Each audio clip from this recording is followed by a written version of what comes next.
Thank you, Honorable Speaker. Honorable Speaker, I know all the nominees. I know Madam Paris Mudoni Kimani, a lady who has risen from very humble beginnings and has served up to very high echelons of the security apparatus. I know Benjamin Emai, a person I've worked with in the security sector when I've been serving in this committee since 2013, a very capable man who would be able to serve in this important committee. Honorable Speaker, Madam Colette Suda was a sociology teacher at the University of Nairobi, a lecturer for very long, amazing lady who has served previously as a PS and a CAS, including in our education ministry. So I know them, Honorable Speaker. Honorable Speaker, the emphasis I wanted to make is that we have a team of nominees here, Honorable Speaker, who will stand for the functions and roles of the National Police Service Commission. This commission has four main roles under the Constitution, Honorable Speaker. Number one, this is the commission that deals with recruitment of police officers. This is the commission that deals with transfer of police officers. This is the commission that deals with promotion of police officers. People may not know, but this is the commission that deals with disciplinary control over processes of discipline of a police officer. So seeing their orientation and where they come from, Paris from the Kenya Police, Benjamin Imai from Administration Police, and of course Colette Suda from the public, and having been a sociology lecturer, this is a team, Honorable Speaker, that will do this. But Honorable Speaker, allow me only to emphasize one point, which has been spoken to by the majority leader.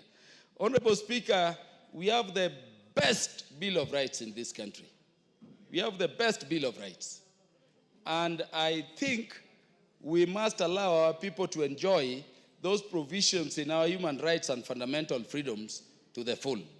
But Honorable Speaker, we need to begin reminding all Kenyans and even foreigners in the country, Honorable Speaker, that we can only enjoy those fundamental freedoms and human rights within the confines of the law, within the confines of the Constitution, and alive to the fact that ultimately we need a stable state. Honorable Speaker, I was very sad when I saw a video of a person now confirmed to be a foreigner wielding a panga at our police officers on the main street in Nakuru. And you know he's wielding the panga, charging at the police officers who are armed, and he's sharpening the panga on the tarmac as he goes.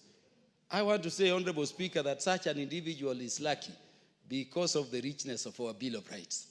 In the country he comes from, which I hear is Uganda, I don't think he would have reached with that panga even on the streets. And so we must avoid situations where we overprovoke our police officers, because these police officers, Honorable Speaker, are going to the level where they are saying we may sit back and let people do as they will. That would be the birth of chaos. That would be the birth of anarchy. Honorable Speaker, on just the other day when we were dealing with the matter of budget here, I saw a young Kenyan lady, an activist who has been doing very, very well. A lady from Western, I know. These are over 6 police officers all armed to control demonstration. And I don't know whether the House and members watched that video. The girl just charged at police officer and went pulling the neck, pulling it. You don't do that. Soon thereafter, you watched the law and order sector in the United States. And I don't know, Honorable Speaker, you watched what that law and order officer was saying. You abuse our police officers, you will go to jail, but you pass through hospital. You spit on our police officers, you will go to jail, but you will pass through hospital, because our dogs, our beautiful dogs, will bite you. You touch the body of our police officers. He said, your relatives will be called to pick the remains, your remains, wherever they are. I'm not saying we should go to that extreme, but I see a challenge where we must, Honorable Speaker, begin thinking of how we can enjoy these fundamental freedoms while aware they have limits, and while aware these police officers, if they avoided keeping law and order, there is a problem. That is not to say our police should behave. Indeed, those ones who misbehave must be held accountable in the manner we are doing this otherwise and expeditiously. And Honorable Speaker, that will be the reason as to why we are sending this gentleman and these great ladies of Kenya to go and deal with disciplinary control. And when they go, if they will be approved, let them balance the scales to allow our police officers to act while allowing Kenyans also to enjoy human rights and fundamental freedoms without fear or favor. I thank you, Honorable Speaker, and I support. Okay, there are people on this their side who have appointment. their hands Thank up. you. I just want to make sure if you could speak kindly for 3 minutes so that we close this matter. So, Honorable TJ, are you still interested? You look like you've zoned off. Honorable Member for Ndiwa, and then I'll come to you, Honorable Oundo, and I'll come to you. Thank you, Speaker. Madam Speaker, thank you so much. People who requested to actually contribute were I rise to support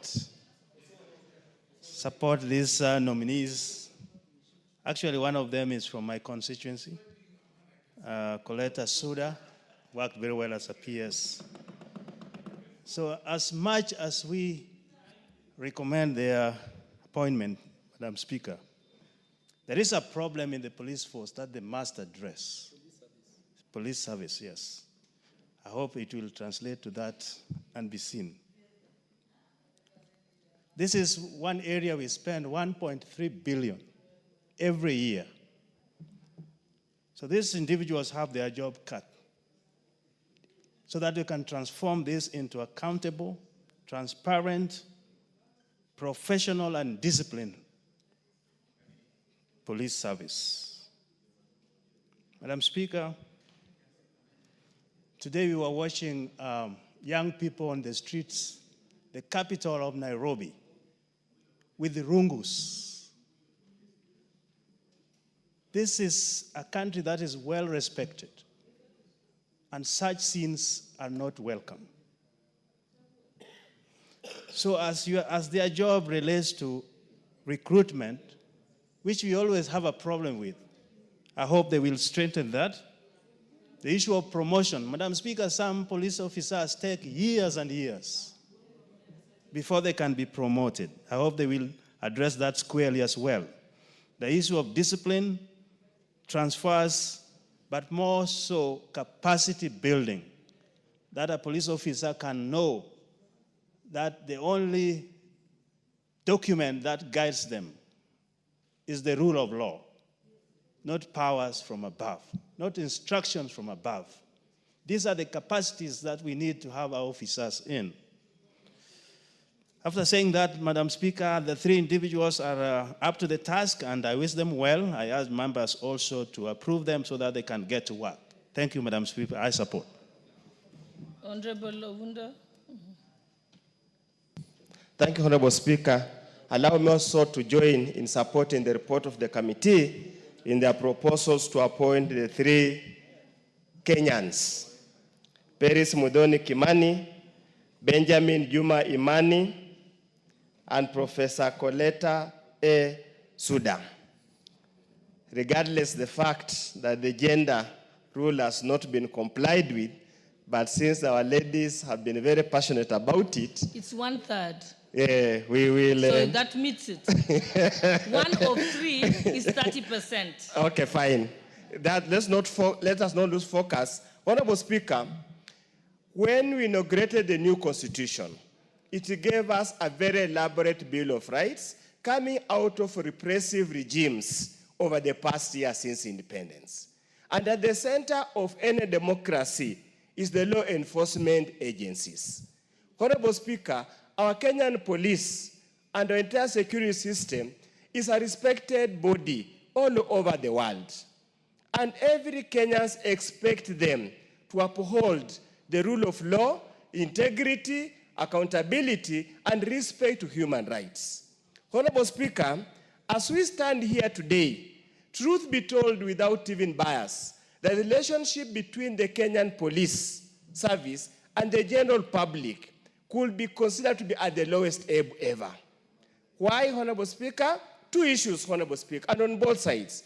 One, there is a general lack of motivation in the police force, a police service. Their level of empowerment, their level of welfare, their salary, their living conditions, their working conditions are deplorable and to the very best, not acceptable for a human person working. And the chair knows, many places, Honorable Speaker, at this time of age and era, there are no vehicles to transport policemen to go to work. At this particular time and era, many police stations, even those that have got police cars, do not have fuel allocation. They have to rely on members of public. You call a policeman to come and rescue, the first question they'll ask you, nitumie pesa kununua mafuta. We diminish their morale. Then, Honorable Speaker, the issue of mental health could also be combined with the working conditions. On the other side, Honorable Speaker, the police are trained to serve the people of Kenya. It's unacceptable for a policeman to brutalize a human being. It's unacceptable, Honorable Speaker, for a policeman to shoot and kill a harmless person. I saw it in my own eyes, Honorable Speaker, during the Sufuria Mandamano, the Ugali Mandamano. Honorable Speaker, we just pray the new service. The commissioners will truly make the service a service, not a brutal force to be used to settle political scores and to settle other unknown issues. The Honorable Ngongoya.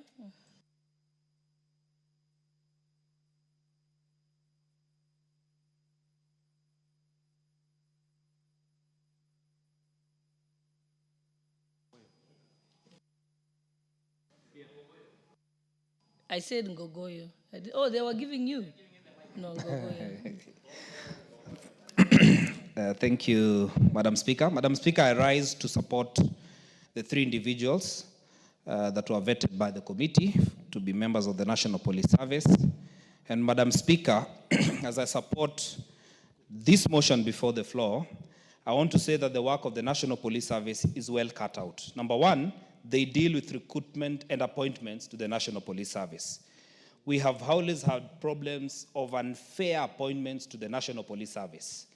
And Madam Speaker, in some regions, we have always had skewed recruitment of people to the National Police Service, and specifically the formula in which the National Police Service uses. One of the roles that this commission has is to develop fairer processes that can be used so that they can address the issue of inequality for people who want to serve in the National Police Service.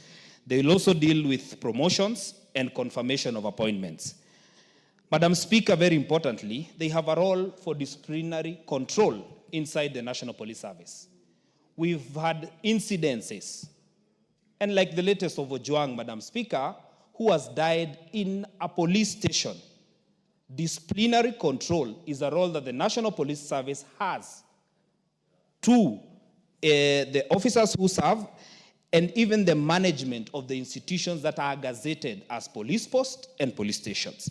Madam Speaker, will be looking forward to have new brains, to have new ideas so that they will not serve like those who have been there before, that they can better the commission so that the commission can serve this country. Madam Speaker, and I want to say this while I agree with the majority leader specifically on this. A country is held together by institutions such as the National Police Service.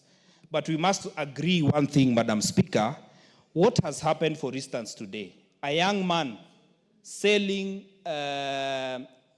some items in town has been shot down by a police officer. Selling face masks. Madam Speaker, the young man did not run. He was unarmed. It's just worrying. And one of the roles that the National Police Service has to do is to bring our country together. And the greatest threat now we have is when an institution or leadership loses touch with the people they lead. Where I come from, Madam Speaker, we rear cattle.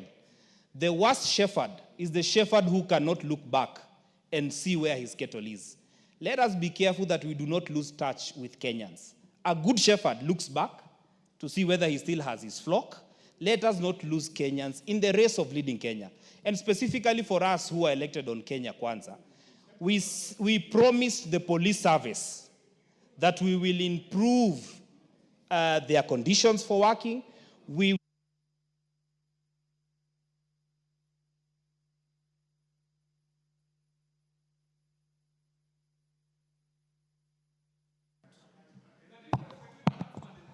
So I want to say, Madam Speaker, that as I conclude, the Kenya Kwanza administration promised three things. One, their remunerations, their conditions for working, and their benefits, majority of which have not been met up to date. The current National Police Service, as we approve them, and I agree, they are competent individuals,